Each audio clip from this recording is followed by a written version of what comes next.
kids, gardener is pouring water from pipe, but a lot of water is being wasted.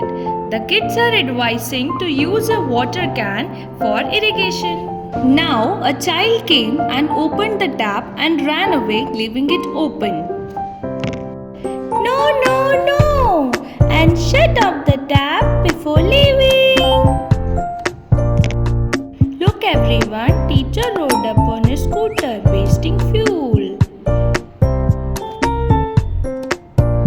While another one came on a bicycle and saving fuel energy. Uncle is washing the car with a pipe and the kids are advising him to use a mug and tub instead to save water.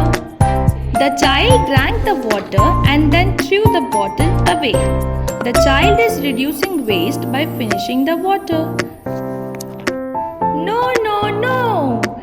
Waste should be thrown into the dustbin.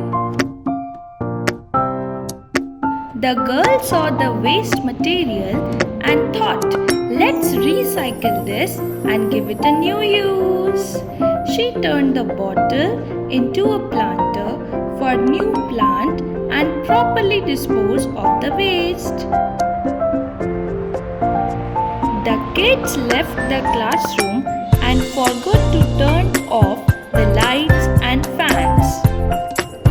A girl noticed the lights and fans were still on, so she switched them off to save electricity before heading out.